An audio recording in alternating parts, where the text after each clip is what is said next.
Football खेल्ने team एक्लै एउटा टिम मात्र तयार गरेर जति गोल हाने पनि भयो नि अर्को पक्षमा।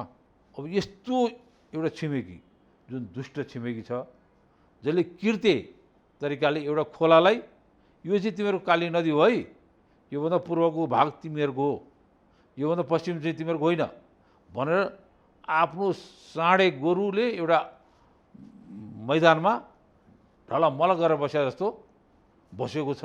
प्रकृतिले हामीलाई भनौँ पौराणिक कालदेखि यसको उपस्थिति हामीले देखिरहेको छौँ। काली नदी हाम्रा शास्त्रहरूमा छन्, हाम्रा पुराणहरूमा यो नदीको बारेमा वर्णन गरिएको छ र अहिले पनि वैज्ञानिक तरिकाले यसको क्याचमेन्ट एरिया दुःख दरिद्रता बाहेक केही दिएको छैन।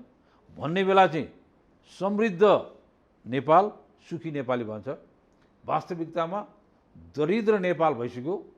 दरिद्र नेपाल दुखी नेपाली रहनु या यिनको ठाउँमा अरू आउनु, यो 5 वर्ष नेपालीले एउटा जे भोग्नु पर्थ्यो त्यो भोग्ने छन्।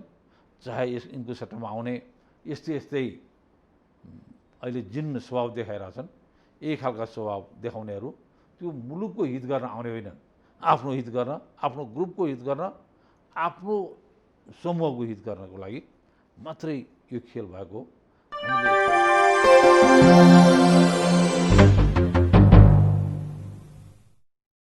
जनसमाजवादी पार्टी नेपालका अध्यक्ष सुभाष राज काफ्ले सरलाई हाम्रो च्यानलमा स्वागत छ। धन्यवाद।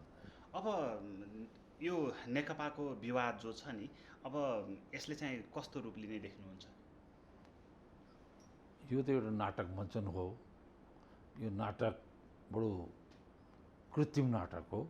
यो कुनै प्राकृतिक नाटक यस्तो छ। यो गठबन्धनै एक किसिमको कृत्रिम गठबन्धन थियो। अब त्यसका भनौँ न बिस्तारै परिणामहरू, रिजल्टहरू देखिने क्रममा यो एउटा रिजल्ट हो। यस्ता अनगिन्ती श्रृङ्खलाहरू देखिँदै जान्छन्, यी नाटकहरू मञ्चन हुँदै जान्छन्। हामीले त्यही नाटकका विभिन्न श्रृङ्खलाहरू हेर्ने हो। यो राष्ट्रको लागि हिजो यो गठबन्धन पनि त्यति भनौँ न राष्ट्रकै लागि गरिएको भन्ने थिएन, राष्ट्रको हितको लागि गरिएको थिएन, त्यो स्वार्थको लागि गरेको गठबन्धनको परिणाम यस्तै नै हुन्छ। हामीले योभन्दा फरक एक्सपेक्ट पनि गरेको छैनौँ। यस्तै विकृत स्वरूपहरू देखिँदै जान्छन्। योभन्दा पनि अझ दयनीय खालका विकृतिहरू आउने छन् यो गठबन्धनका परिणामहरूको स्वरूपमा। हामीहरूको यही नै विश्लेषण छ। अब तपाईहरू जस्तो होइन राजनीतिक पार्टीहरूले सामूहिक रूपमा जो विरोध गर्नुभयो, त्यसको त्यो विरोधले एउटा एमसिसीलाई रोक्ने मात्रै काम गरेको नभएर नागरिकता जस्तो कुरामा एउटा अडान लिन सहयोग गर्यो। त्यसपछि गएर यो नक्सा होइन नेपालको नयाँ नक्सा जो निकाल्ने हिम्मत गर्यो सरकारले, त्यसमा पनि तपाईँहरूले बल दिनुभयो। अब यी यावत कुराहरू यो पार्टी विघटन भयो भने त्यो कुराहरूलाई चाहिँ कस्तो प्रभाव पार्छ? त्यो अगाडि बढ्न सक्छ या सक्दैन? कस्तो छ तपाईँको? यसमा अलिकति म अझै प्रश्न पार्छु। हामीले अहिलेको राज्यलाई बल दिएको होइन कि घचघच्याएको र यो गर्नै पर्छ भनेर हामीले आन्दोलन, हाम्रो लेभलको आन्दोलन। अब हामीहरूको भन्नु धेरै ठुलो पार्टी होइन भन्छन्, तर हामी एउटा सशक्त राजनीतिक पार्टी हौँ। अब हामीहरूको काम गराइ अब अरूले जस्तो उफ्रिने तरिकाको नहोला, तर हामी आफ्नो गतिमा हिँडिरहेको हुन्छौँ, आफ्ना कार्यक्रमहरू दिइरहेको हुन्छौँ। हामीले आफ्ना योजना, आफ्ना एजेन्डाहरू पस्किरहेको हुन्छौँ। नेपालको हितमा हुने एजेन्डा जस्तो यहाँले पनि प्रसङ्ग निकाल्नुभयो, लिम्पियाधुरादेखि को भूभाग हाम्रो हो भनेर हामीले वर्षौँदेखि हामीले विज्ञप्ति दिएको छौँ, आन्दोलन गरेको छौँ, सङ्घर्ष गरेको छौँ। अब यसैको परिणाम अहिले भनौँ प्रधानमन्त्रीले यहाँ यो एउटा नक्सा निकाल्ने सम्मको काममा पुग्नुभयो। हाम्रो सोच यहाँसम्मको होइन। हामीहरूले त त्यो अतिक्रमित भूमि हाम्रो तुरन्त फिर्ता गर भन्ने खालकै हाम्रो विज्ञप्ति हो, हाम्रो आह्वान हो, हाम्रो आग्रह हो राज्यसित।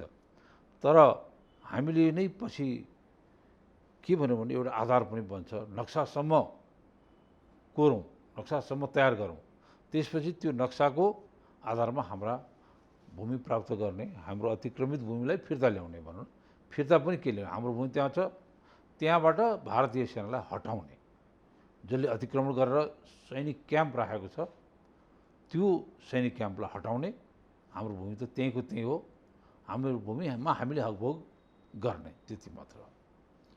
अब भोग चल्न हामीले गर्ने। हजुर सरी, अब यो विवादले नि होइन अब अस्थिरता त सम्पन्न गर्छ भनेपछि कि यावत जति पनि कुराहरू हामीले प्राप्त गर्दै गइरहेका थियौँ होइन, एउटा स्थिर सरकार भएपछि जो अनुभव पनि गरिरहेका थियौँ, अब फेरि अस्थिरता सिर्जना हुने हो? यस्तो हो, यो स्थिर भएर पनि कुनै राष्ट्रका लागि राम्रो काम गर्नै नसक्ने स्थिरताको के अर्थ? पञ्चायतकाल पनि झन्डै झन्डै स्थिर थियो नि, एउटा लामो कार्यकाल त स्थिर स्थायी भनेर नै भन्ने गर्थे, तर त्यो स्थायी अथवा स्थिरताको अर्थ के रहेर? सम्पूर्ण नेपालीको अवस्था चाहिँ अस्थिर हुने, सम्पूर्ण नेपालीले दुःख पाउने, सम्पूर्ण नेपालीको स्वाभिमानमा ठेस लाग्ने, अब यस्ता खालका स्थिरताको अर्थ केही छैन। यो उनीहरूले एउटा एजेन्डा फ्याले, एउटा इस्यु फ्याले, ल हामीलाई बहुमत दिनुभयो भने, हामीहरूले बहुमत प्राप्त गऱ्यौँ भने हामी यो मुलुकलाई साँच्चै परिवर्तन गरेर देखाउँछौँ भन्ने एउटा झुटको खेती गरेको हुन्।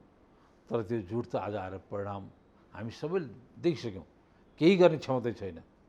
यो क्षमता निकम्मापन भएको छैन, क्षमतै नभएको, राष्ट्रलाई परिवर्तन गर्ने क्षमता नभएको व्यक्तिहरूको पार्टी जति तपाईँले अब योभन्दा धेरै बढी अहिले त 2/3 हाराहारीमा छ, योभन्दा बढी 99% पनि दिनुभयो, 100% दिनुभयो भने पनि यसले काम गर्न सक्ने अवस्था देखिँदैन। यो कहीँ लक्षण देखिन्छ नि, हुने बिरुवाको चिलापात भन्ने हाम्रो उखान, अथवा इङ्ग्लिसमा मर्निङ सोज द डे भन्छ, बिहानै अलिअलि कस्तो दिन हुन्छ अलिअलि त अनुमान गर्न सकिन्छ नि। यो अनुमान हामीले गरिसक्यौँ, यिनले आफ्नो मर्निङ देखाइसके, अब डे कस्तो हुने हो भन्ने हामीले प्रष्ट भइसक्यो। मुलुकको हितमा काम हुँदैन, यिनीहरूको व्यक्तिगत हितमा व्यक्तिगत स्वार्थ पुरा होला, यिनीहरूको आफ्नो हित होला, तर मुलुकको हित हुँदैन। एक एक दिन मुलुकको हितमा हुनुपर्ने यो सरकारले करिब 2 वर्ष, आज झन्डै 4 महिनाको 5 महिनाको कति हाराहारीमा बितिसक्यो, अनि यहाँ एक एक मिनट राष्ट्रको लागि सोच बनाउनु पर्ने, उत्पादनमुखी हुनुपर्ने राष्ट्र आज होल राष्ट्र नै ओहो यो के चमत्कारै हुन लाग्यो भन्ने परिस्थिति सिर्जना गर्नुपर्ने। अब प्रत्येकमा एउटा निराशा छ, मुलुक दरिद्र मुलुकमा परिणत भइसक्यो। अर्थमन्त्रीले अस्ति झन्डै यही खालको एउटा आफ्नो स्टेटमेन्ट दिइसकेका छन्, यो अस्ति करको प्रसङ्गमा सर्वोच्च अदालतमा, कि अब कर उठाउन सकेन भने हामी तलब पनि खुवाउन सक्दैनौँ यो राज्यमा भन्ने खालको एउटा स्टेटमेन्ट दिएर यस्ता अभिव्यक्ति दिने सरकारको आर्थिक अवस्था हेरौँ। अब कुनै पनि कुन क्षेत्र छ जुन क्षेत्रलाई हामीले निकै राम्रो गर्यो है यो सरकार आएर, यो सरकारले 2/3 मत प्राप्त गरेर यो विषयमा चाहिँ निकै राम्रो गर्यो भन्ने कहीँ पनि छैन। अब मान्छेलाई भुलभुलैया एउटा नक्सा बनाइदिएको छ। अब नक्सा होइन, मुलुकले त्यो अतिक्रमित भूभाग तुरुन्त आफ्नो भोगचलमा ल्याउन सक्यो भने चाहिँ अलिकति स्याबासी हामीले दिनुपर्छ। हुन त यो पनि हामीले के स्याबासी दिने, यो त हाम्रै भूमि हो, यो भूमि जसरी पनि ल्याउनुपर्छ, उसको कर्तव्य हो, उसको जिम्मेवारी हो, उसको योभन्दा फरक जिम्मेवारी त होइन नि। आफ्नो भूभाग अर्कोले अतिक्रमण गरेर बसिरहेको छ, एउटा साँढे गोरु ढलिमली गरिरहेको जस्तो गरी यो इन्डियाको सैनिकहरू त्यहाँ बसेको छन्। हाम्रो भूमिलाई नाङ्गो तरिकाले अतिक्रमण गरेर त्यहाँबाट हटाउन सक्दैन, बोल्न सक्दैन, हटाउने त धेरै टाढाको कुरा, नक्सा त जस्तो बनाइदिए पनि यो त भनौँ न एउटा फुटबल खेल्ने टिम एक्लै एउटा टिम मात्र तयार गरेर जति गोल हाने पनि भयो नि अर्को पक्षमा, त्यस्तै हो यो। नक्सा त हामीले बनाउने जस्तो बनाए पनि भयो, यसैमा त्रुटि छन्, यसैमा पनि धेरै सच्याउनु पर्ने कुराहरू छन्। 372 वर्ग किलोमिटर भूमि इन्डियाले अतिक्रमण गरे भनेको छ, तर अहिले प्राप्त गरेको नक्सामा हालिएको भूमि मात्र 335 वर्ग किलोमिटर छ भनेपछि अरू खोइ त सुस्ताको नक्सा खोइ, अरू अतिक्रमित भूमिहरूको नक्सामा खोइ समावेश गरिएको। अब यस्तो हचुवा पाराले एउटा नक्सा ल्यायो, हामीले धेरै ठुलो काम गऱ्यौँ भनेर यो हामीलाई त्यस्तो लाग्दैन, उसले ठुलो काम गरेको छैन। यो नक्सा भनेको हामीले गर्नै पर्ने, नगरी नहुने एउटा जिम्मेवारी थियो, त्यो त गर्नै पर्थ्यो। तर यतिले केही पनि हो, यो 1% को काम हो, बाँकी 99% त हामीले त्यो भूमि फिर्ता ल्याउनु पर्यो। त्यो भूमि फिर्ता नल्याउन्जेल कसैले पनि स्याबास दिने कुरा आउँदैन। र त्यो भूमि कसरी हुन्छ, पहिले त हामीले कूटनैतिक वार्ताहरू अगाडि बढाउनु पर्यो। कूटनैतिक वार्ता गर्ने टिम हेर्नुहोस्, कति निकम्मा टिम छ। परराष्ट्र मन्त्री राम्रोसँग कुरा गर्न सक्दैनन्, प्रधानमन्त्रीका सल्लाहकार छन्, परराष्ट्र सल्लाहकार, उनी आफ्ना कुरा प्रष्टसँग राख्नै सक्दैनन्। परराष्ट्र मन्त्रालयको नेटवर्क त्यस्तै खालको छ, निकम्मा, खाली जाहिर खानको लागि आएका टिमहरू। अब यस्तोबाट के हामीले आशा गर्ने कि त्यो भूमि ल्याउँछन्। अर्को कुरा, यो सबै पछि के त, यसपछि ल्याउनु पर्ने त भूमि प्राप्त गर्न अथवा त्यो हाम्रो अतिक्रमित भूमिमा हाम्रो भोग चलन गर्न, यसपछि के त, कहीँ त्यो योजना देखिन्न। हामीले प्रश्न हेर्दाखेरि जबसम्म इन्डियामा र हाम्रो नेपालको बिचमा युद्ध हुन्न तबसम्म ऊ त्यति सजिलै भूमि फिर्ता गर्ने उसको कहीँ पनि एउटा भनौँ उसको देखिन्छ नि, उसका कुरा गराइबाट, उसका काम गराइबाट वार्तासम्म गर्न खोजिरहेको छैन। अब यस्तो एउटा छिमेकी, जुन दुष्ट छिमेकी छ, जसले किर्ते तरिकाले एउटा खोलालाई, यो चाहिँ तिमीहरूको काली नदी हो है, योभन्दा पूर्वको भाग तिमीहरूको हो, योभन्दा पश्चिम चाहिँ तिमीहरूको होइन भनेर आफ्नो साँडे गोरुले एउटा मैदानमा ढलमल गरेर बसे जस्तो बसेको छ। र यो दुष्ट छिमेकी हाम्रो, अब पहिले त मित्र छिमेकी थियो, अब एकदमै दुष्ट छिमेकी, जसले अर्को छिमेकीको भूमि यसरी अतिक्रमण गरेर बस्छ र भुलचुक भएपछि अर्कोले कुरा उठाएपछि हाम्रो मिस्टेक भयो, हाम्रो गल्ती भएछ, लानुहोस् तपाईँहरूको भन्ने एउटा अभिप्राय देखाउने उसको कहीँ सङ्केतसम्म दिँदैन। त्यसैले दुष्ट हो, यो कृत्य पनि हो। एउटा हुँदै नभएको नदीलाई काली नदी भन्छ, जब यो काली नदी भने त लिम्पियाधुराबाट आउने नदी हो। नदीको आज हेर्नुहोस्, हाम्रो मात्रै यो विज्ञहरूले यो राम्रोसित भन्न सकेका छैनन्। मैले अलिकति यो नदी सम्बन्धमा थोरै अध्ययन पनि गरेको छु। नदीको क्याचमेन्ट एरिया भन्ने हुन्छ क्या, क्याचमेन्ट एरियामा प्रष्ट त्यो इन्डियाले अध्ययन गरिसकेको होला, गर्नै पर्छ। हरेक नदीको क्याचमेन्ट एरिया भनेर उसका स्रोत, पानीका स्रोतहरू कहाँबाट आएको छन् र यसको मूल स्रोत कुन हो भन्ने कुरा त्यो इन्डियासँग पनि हुन्छ।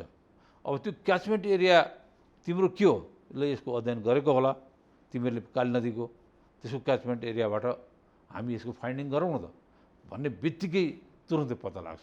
यस्ता थुप्रै आधार छन्, नदीका सिद्धान्त छन्, नदीका पनि प्रणालीहरू त्यत्तिकै। नदी के आजकल त एउटा सानो रुखको त अध्ययन हुने जमाना हो, यो समय हो।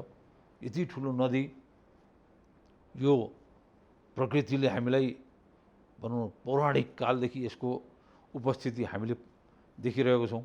काली नदी हाम्रा शास्त्रहरूमा छन्, हाम्रा पुराणहरूमा यो नदीको बारेमा वर्णन गरिएको छ र अहिले पनि वैज्ञानिक तरिकाले यसको क्याचमेन्ट एरिया, नदी सिस्टम प्रणाली, यसरी काली नदीको क्याचमेन्ट एरिया भन्ने बित्तिकै तुरुन्तै हामीले भन्न सक्छौँ यो हाम्रो नदी, यो काली नदी हो भनेर। अब यो कुरालाई यहाँ फेरि अध्ययन गर्न बल्ल टिम बनाइएको छ। अस्ति नक्सा बनाइयो, गल्ती कति धेरै गल्ती गरेको छन्। अब त्यो गल्तीका कुराहरू हामीले औल्याउनु पनि ठिक छैन, किनभने यो राष्ट्रियताको प्रश्नसँग जोडिएको कुरामा हामीले राम्रै मान्छौँ, नराम्रो माने होइन। अघि मैले भने 1% मात्रै उपलब्धि हो, तर पनि पोजिटिभ टुवर्ड्स पोजिटिभ भनौँ न, पोजिटिभ ट्रेन्ड छोयो। तर यतिले त पुगेन नि, नक्सामा पाएर हामीले त्यहाँ भोग चलन त के जान पनि दिँदैन। अहिले त्यो साँडे, त्यो इन्डियन सेनाहरूले साँडे गोरु जस्ता ड्याममा बसेको छन्, उनीहरूले त्यहाँ कसैलाई हामीलाई ढिम्किन पनि दिँदैन। त्यस्तोलाई हामीले केही गर्न सकिरहेको छैनौँ। हाम्रो युद्धको तयारी छैन, युद्ध सजिलो पनि छैन, युद्ध बडो क्रूर छ। हामी धेरै मर्न सक्छौँ, मारिन्छन्, यता मारिन्छन्, उता मर्छन्, धेरै मर्छन्। हाम्रै दाजुभाइ हामीहरू नै हो भोलि मर्ने, अथवा इन्डियनहरू पनि हामीहरूले राम्रा इन्डियनहरू मरुन् भन्ने चाहँदैनौँ। तर युद्धमा होमिएपछि को मर्छ को बाँच्छ थाहा हुन्न, दुई राष्ट्रको बिचको युद्धलाई। तर यो युद्ध हामीले जित्ने गरी हाम्रो तयारी गरेकै छैन यो सरकारले। यसमा ठुलो तयारी चाहिन्छ, ठुलो प्रयास चाहिन्छ, ठुलो कमिटमेन्ट, ठुलो हामीले प्रतिबद्धता जनाउनुपर्छ। राष्ट्रको यत्रो अस्मिता लुटिएको छ, यो भनेको सार्वभौमिकतामाथिको उनीको प्रहार हो, हाम्रो स्वाभिमान माथिको प्रहार हो। अब नि सर, यत्रा ठुल्ठुला समस्याहरू पनि छन् होइन, यो समस्याहरूलाई छोडेर अहिले सरकार पार्टी फुटाउने खेलमा पनि व्यस्त भइरहेको छ। अहिले कोरोनाको महामारीले गर्दा देश अस्तव्यस्त पनि छ। यो बेलामा प्रधानमन्त्री ओलीको प्रवृत्ति ठिक भयो या भएन, कसरी हेर्नु भएको छ? हेर्नुहोस्, कोरोना त अहिले आएको एउटा विपत्ति हो होइन, एउटा हल्का विपत्ति, 3-4 महिना 5 महिना देखेको। हामी त वर्षौँदेखिका विपत्ति, यस्ता अनगिन्ती विपत्तिहरू भोगिरहेको छौँ।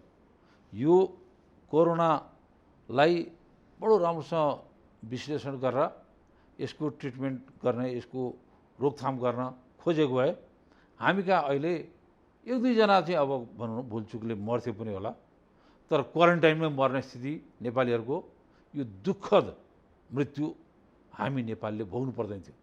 अहिले त क्वारेन्टाइनमा एउटा बिरामी मर्छ। यो भनेको गैर जिम्मेवार सरकारको गैर जिम्मेवारीपनको पराकाष्ठा हो। कहीँ औषधि नपाएर मान्छे मर्नुपर्ने अवस्था, त्यो पनि सरकारले तोक्यो, क्वारेन्टाइनमा बस्दा। घरमा मर्या होइन नि हो, घरमा त अहिले पनि धेरैजना मर्छन्। घरमा मर्ने र सरकारी निकायमा मर्ने त यो धेरै फरक छ। अहिले सरकारको तोकिएको क्वारेन्टाइनमा मर्ने भनेको सरकारले व्यवस्था गरेर मरेको। त्यहाँ औषधि दिँदैन, त्यहाँ कुनै खालका बिरामीहरूको लागि आवश्यक पर्ने कुनै मापदण्ड पुरा गरेको छैन। विश्व स्वास्थ्य सङ्घले एउटा मापदण्ड तोकेको छ। विश्व स्वास्थ्य सङ्घले मात्र होइन, एउटा बस्नुपर्ने, भनौँ न हामीहरू जहाँ पनि बस्ने होइन नि। आज एउटा अफिस भनेको छ, एउटा अफिसमा एउटा बस्ने ठाउँको त व्यवस्था हामीले गर्नुपर्छ नि। यो साधारण मापदण्ड हो। अझ हामीले पनि यसलाई मापदण्ड भनेर त्यस्तो उत्कृष्ट मापदण्ड भन्न खोजे होइन, तर एउटा अफिस भनेपछि एउटा टेबल चाहिन्छ, 1-2वटा बस्ने ठाउँ चाहिन्छ, 1-2वटा कुरा गर्ने ठाउँ चाहिन्छ, यसो पानी खाने ग्लास 1-2वटा चाहिन्छ। भने जस्तै क्वारेन्टिन भनेको त सबै चिज हुनु पर्यो नि। के छ त अहिले विश्व स्वास्थ्य सङ्घले के तोकेको छ, अरू संस्थाहरूले के तोकेका छन्, त्यो मापदण्ड पुरा नगरेर क्वारेन्टिनमा मर्नुपर्ने, औषधि नपाएर अरू बिरामी मर्नुपर्ने, यो सरकारको पुरै जिम्मेवारीभित्र पर्ने हो। र यो मृत्युको जिम्मेवारी सरकारले लिनुपर्ने हुन्छ। औषधि गर्दा गर्दै कोही मान्छे मरे, कालगतिले अब जो पनि मर्छ, हामी पनि भोलि मर्न सक्छौँ, जो पनि मर्छ, सबै विश्वमा जन्मेका सबै मान्छे मर्नुपर्छ, मर्ने हो। तर अकालमा मर्ने भनेको छ नि, अकालमा त मर्न दिनु सरकारले हुँदैन। त्यसको जिम्मेवारी सरकारले लिनुपर्छ। कि त क्वारेन्टाइन कुनै पनि नगर, खर्च पनि केही नगर, अनि मान्छे आफ्नो आफ्नो व्यवस्था आफै गर्छ। अब यतापट्टि ढ्वाङ फुक्छ, हामीले सबै बन्दोबस्त गरेको छौँ, क्वारेन्टिन राखेका छौँ, आइसोलेसन वार्ड राखेका छौँ, हामी यति ट्रिटमेन्ट गर्दैछौँ, यति पिपी ल्याएको छौँ, यति टेस्ट गर्दैछौँ, टेस्ट पनि उल्टो टेस्ट गरेको छ। पहिले पिसिआर गरेर आरडिटी पछि गर्नुपर्ने, यहाँ ठिक विश्व मापदण्डको उल्टो भइरहेको छ क्या। विकसित देशहरूमा हेर्नु बिस्तारै कन्ट्रोल गर्दै, न्युजिल्यान्डमा कन्ट्रोल भयो, अस्ट्रेलियामा लगभग कन्ट्रोल भयो, कोरियामा कन्ट्रोल भयो। थुप विश्वका धेरै देशहरूले यो अहिलेको कोरोना प्रभावलाई कम बनाइसके, यसको असर कम भइसक्यो। हो, अलिकति भयावह स्थिति अहिले पनि देखिन्छ, तर भयावह स्थितिलाई पनि मान्छेले कन्ट्रोल गरेर लगिसके। तर हामी न यसलाई कन्ट्रोल गर्न सक्यौँ, न मृत्युदर कम गर्न सक्यौँ। मृत्युदर बढिरहेको छ, सङ्क्रमितको सङ्ख्या बढिरहेको छ। आज 15,000 चान्चुन सङ्क्रमितहरू भइसके, जबकि भनौँ न हामी एकजना सङ्क्रमित हुँदा लकडाउनमा बस्या नेपालीहरू अब अहिले 15,000 त देखिने। अब यो पिसिआर सबैको भयो भने यहाँ त 15,000 होइन, अहिले 1.5 लाखको सङ्ख्यामा सङ्क्रमितहरू देखिन सक्छन्। यस्तो भयावह स्थिति छ।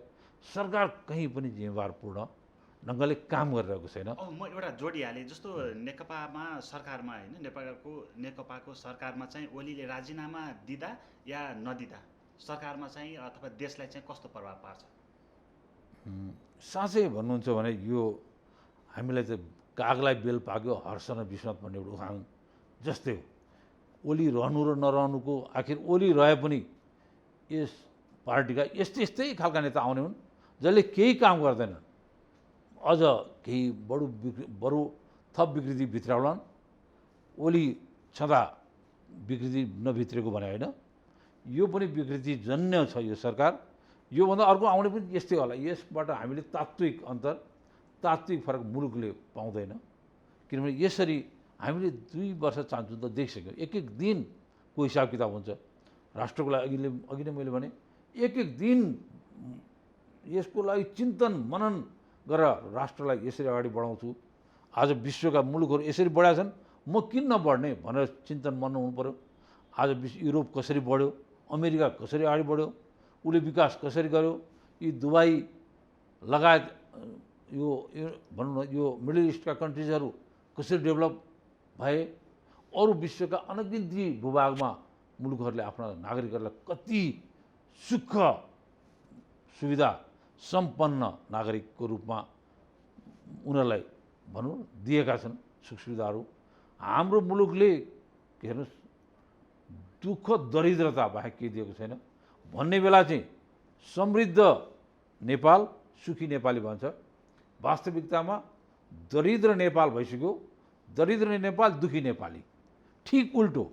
काम गराइ र कुरा गराइमा तात्विक भिन्नता छ, कहीँ पनि तालमेल छैन।